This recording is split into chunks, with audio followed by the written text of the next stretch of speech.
అరే ఎన్నిసార్లు చెప్పాలి మీకు? నాకు ఇప్పుడు డబ్బులు కావాలి, చెప్తే అర్థం కదా. ప్రతిరోజు నా భార్య మెడ ఖాళీగా ఉండటం చూసి నాకు ఎంత బాధగా ఉందో తెలుసా. తనకు ఒక మంచి నెక్లెస్ కొనాలి, అర్థమవుతుందా?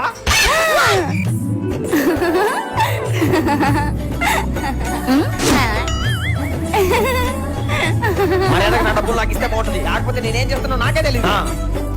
ఏంటి ఇదే మాట నా భార్యతో చెప్పించాలా? తన మీలాగా పౌరుషం లేని కాదు. ఒక్క నిమిషం జని, మనకు డబ్బులు ఇయ్యాలా? కడుగు. ఏం పిచ్చ పిచ్చగా ఉందా? జని 3 రోజులు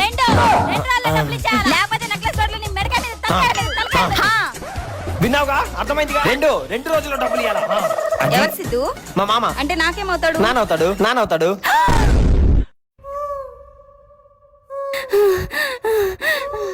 తన మీలాగా పౌరుషం లేని కాదు. ఏం పిచ్చ పిచ్చగా ఉందా? జని ఇచ్చేస్తాడు, మీ నాన్న కట్టం ఇచ్చేస్తాడు.